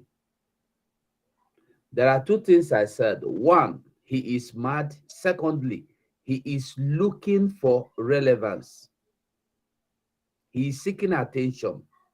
The more we discuss him, the more you will make people to go and look. Search out what you said if it is true. I don't want to talk about him. He is a useless boy. Number one. Number two thing is that Ikenga telling you about who told him how much you made, we made, ESM made. Who told him how many guns ESM bought? Who told him? How did he get the information? if they were truth, if they were true at all. Now, this boy was has been a homeless, like squatting in South Africa until politicians began to give him money. He went and got a house furnished, and now he can speak from a house. Before now, he has been speaking from a shop where they sell attachment, which we don't even know if it is his, which we are not sure. So accusing us and accusing themselves, if they want to give each other there, they want to poison themselves with that rat poison. That is exactly where they are going to end up. They are getting to the point where they will finish each other. But as for me and my autopilot that I believe, and the Mazen Nandekalo, I believe we have the key to bring Mazen Nandekalo out, not them, and not their propaganda against us. So let the dead bury themselves. If they no one bury themselves, vultures go help them bury themselves. We should not be discussing somebody like Igenga. Thank you. Thank you, 247. Thank you. You have made your submission. Thank you. It is confession time. Now, let me play the next and the rest part of the video so that Biafrans will get the message that we are extracting from here. But after all the information that I've provided for them concerning this thing that lives in Finland, the boy is still there making problem, threatening the servicemen, threatening the government, threatening of how he would declare the country. This is just ordinary person that are married to Finnish woman just to get now come on this rubbish now. His document.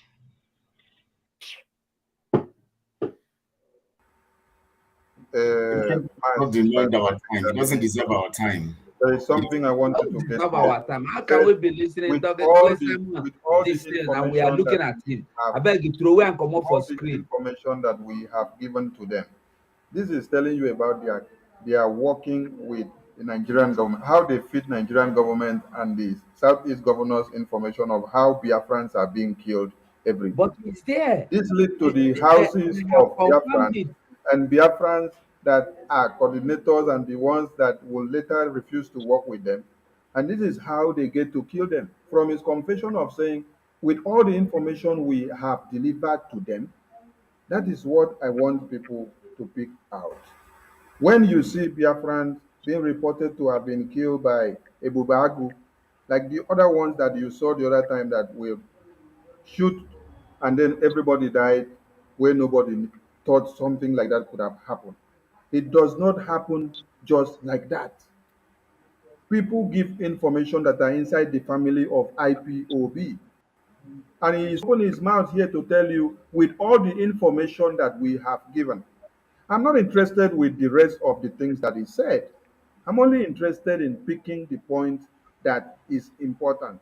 Because ordinarily, listening to everything he says will not make sense. But when you start picking points from what he's saying, that is where you are able to make Biafrans to understand something. Pastor Emeka Livingstone, please, I want you to use this point that he said they are giving information with all the information that they are giving to the Nigerian government. I want you to make a point there for Biafrans to understand clearer in your own view. Thank you very much. Well, that is the only reason why I want to talk in respect to this. I don't even like calling his name. It's not reasonable.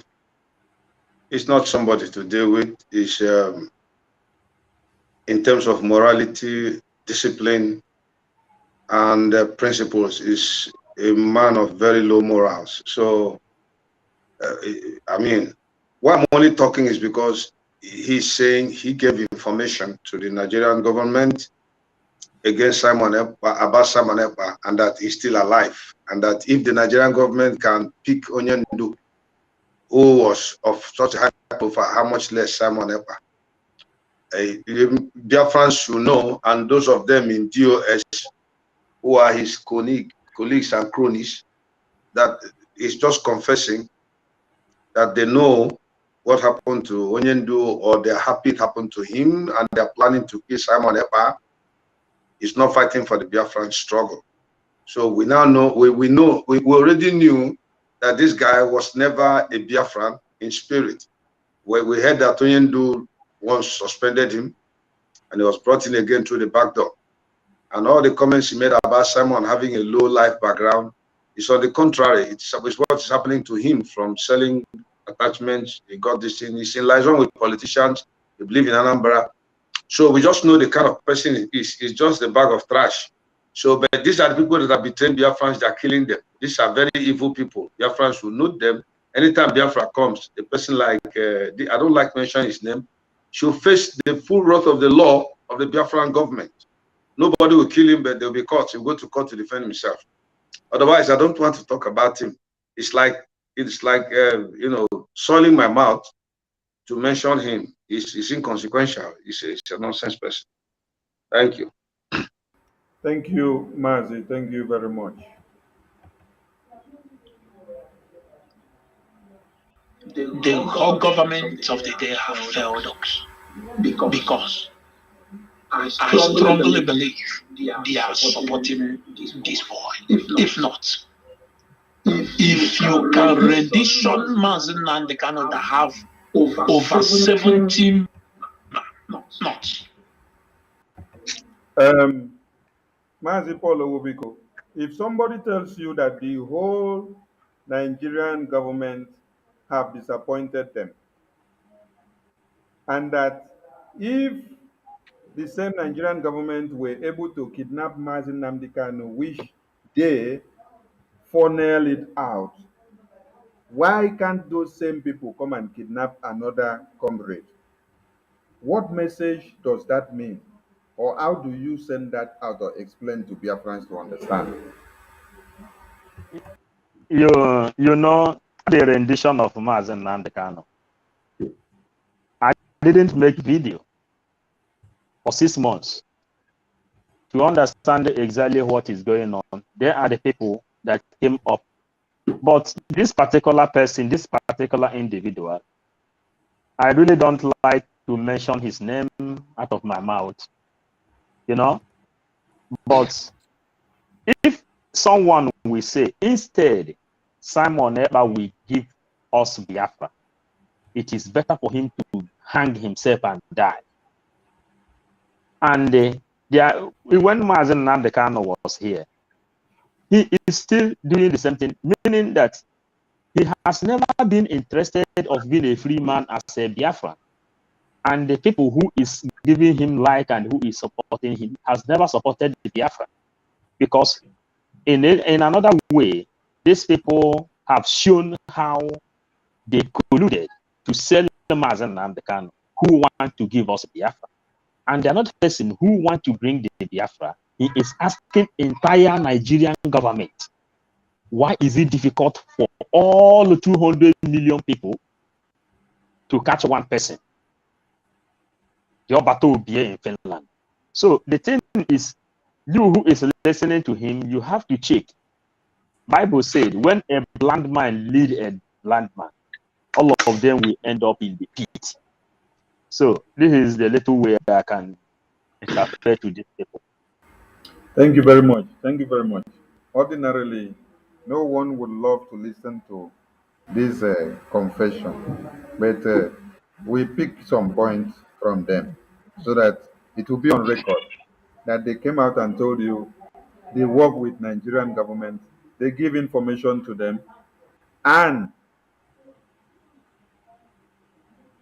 if they were able to kidnap Mazi Nnamdi Kanu with the way that they have funded them with the information, they are now telling you that the government of the day have failed them by not making same attempt. Please, Aparawa, Please, Aparawa, may I just chip in? May I just chip in something, please?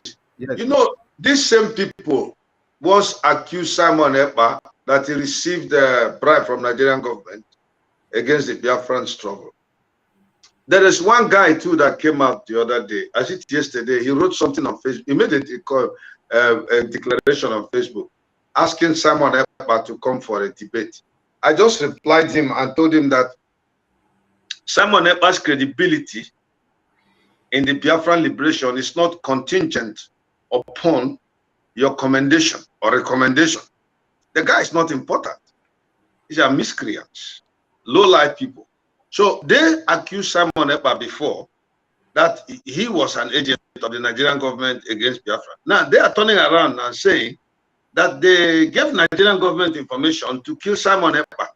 Now that means Simon Ekpa has been doing a good job. They are the people who have the problems. They talk and talk back. They talk front and talk back. So you know the kind of person they are. These are just like touts. These are not human beings you deal with. When somebody of reasonable character makes a comment, like when Blinken spoke something, the American Secretary of State, I came up openly on Facebook to contend what he says. I didn't like it, and I gave. But it is not somebody like this. It's not somebody like this who has nothing to offer. Just I don't know, please, gentlemen, would you just give me this privilege? I am having a call from one of my customers who spent about 2 hours. I beg of God bless you. Thank you very much, Mazi Pastor Emeka Livingstone.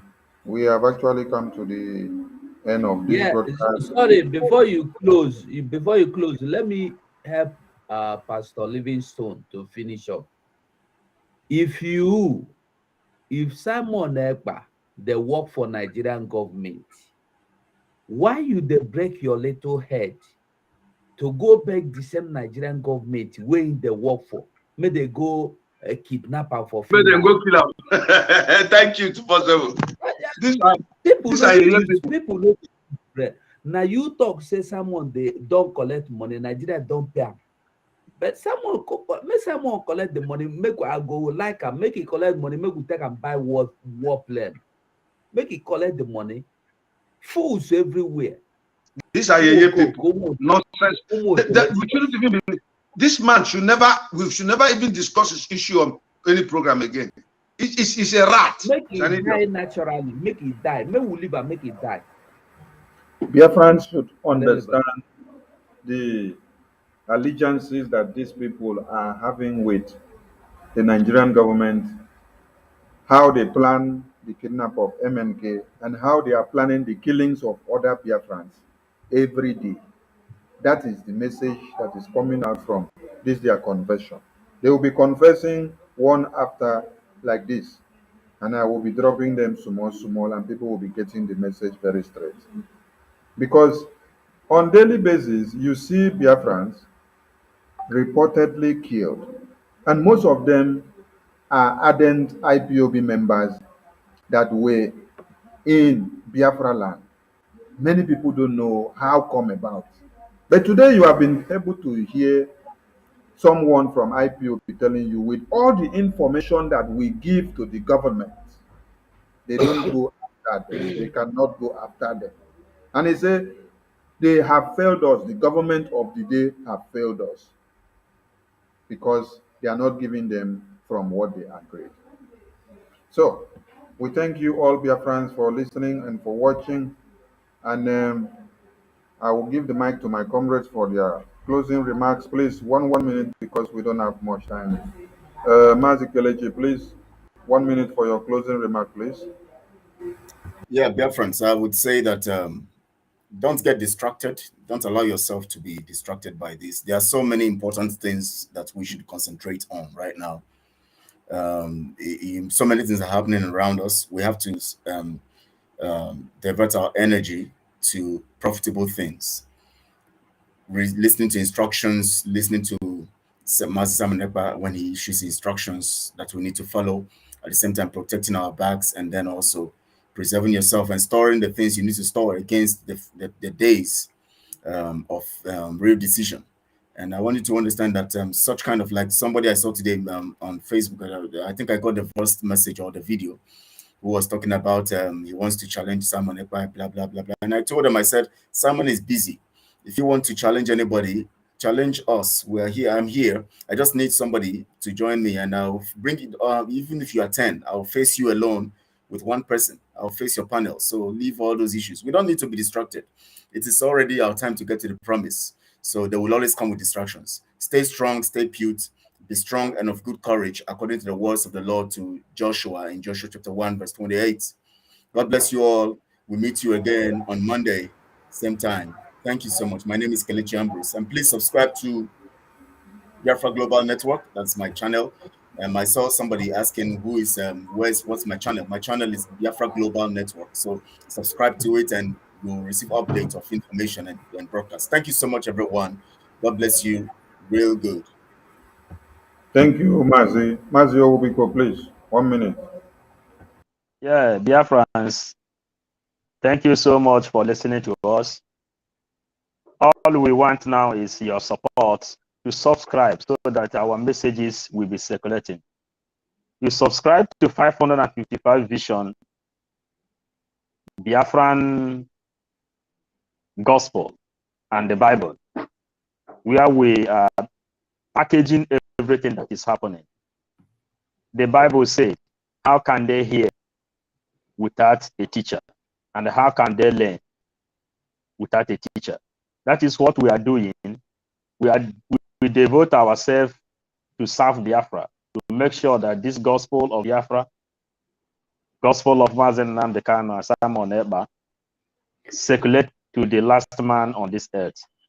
That at the end, Biafra will be declared, we will enjoy in Biafran land our life. And we keep on praying for God to strengthen Mazen Nnamdi Kanu, and we will be pushing up for his release, that he will come and give us victory. I thank you all. Support us by subscribing to all our channel and YouTube. Thank you all. Thank you, Mazi. 247, please. Thank you, Biafrans. Please, there's a new development every Biafran need to know. The 1 million men and the women, $5, $10. You can join this group with just $5 or $10 a month. You'll be added to the group. Your qualification is just pay the sum of $5 or $10 or $1 million. If you just want to be in the group, the minimum amount is $5. Pay $5 or $10 or more as you wish. You will be added into the group, and in this group you'll be privileged to some informations that other people do not have. So please, all of them you pay through ESN, IPOB in USA.org/donate. So please, it's very, very important that we do. Everybody, at least if you know fit pay 1,000 euro, 10,000 euro, you can pay $5. You can pay $5. I beg everybody, try and support ESN. That, you see, everything we discussed today, everything we talk from beginning to the end, if we have what it takes, just like as you always hear someone say, if you give me only one fighter jet, Biafra will come today. That's what Simon used to say, and I trust him. I believe him in that. All we need is to support ESN, is to support this fight, this battle, so we go home once and for all. Please, Biafrans, I love you all. Thank you for your attention. Thank you for your time. Thank you for your patience and the sharing and the being with us and the gingering us. I love you all. Thank you. My regards to my comrades in the studio and those that have left also. And my regard to Mazi Simon Ekpa, Omada husband. Somebody say I must greet her. Omada husband. And my love and prayer to Mazi Nnamdi Kanu, anywhere he is. May the hand of God Almighty strengthen and cover him through Jesus Christ our Lord. And every other Biafran that has been taken away In Jesus' name we pray. Amen. He said 247, thank you very much. Biafrans all over the world, thank you all for being part and parcel of this broadcast. We commend you all for hitting the like button and sharing and everything that you're doing. And we say stand tall and remain resolute. Dewo Omochineke from here. Last summer, the British government's policy of continuing to supply arms to the Nigerian federal government was attacked in demonstrations in Britain and abroad. Wow. In London, Biafran supporters clashed with the police in Trafalgar Square and Whitehall. Britain was branded with being an accomplice in genocide. At Basel in Switzerland, a British trade week was cancelled, and later in Bonn, Mr. Wilson, on an official visit, was mobbed by protesting students. The Biafran lobby in London was able to secure an emergency debate in both Houses of Parliament. It ended in uproar. Mark Press reprinted the whole of the Nigerian debate in a booklet with added comments in the margin. Comments which drew parallels with Hitler, Himmler and Stalin. There were protests throughout Africa. Britain was seen as helping the Nigerian government to pursue a policy of genocide. The scandal also split opinion in Britain. Should we stop sending arms to Nigeria? Whether this would have any effect or not, should we stop sending them now? Yes. Hugh Fraser. To my mind, it's a very simple, and the answer is yes. The alternative is, as proposed by people like Woodrow Wyatt, an MP in the Times today, is to keep up with the Russians. This is morally absolutely intolerable. It's politically inept.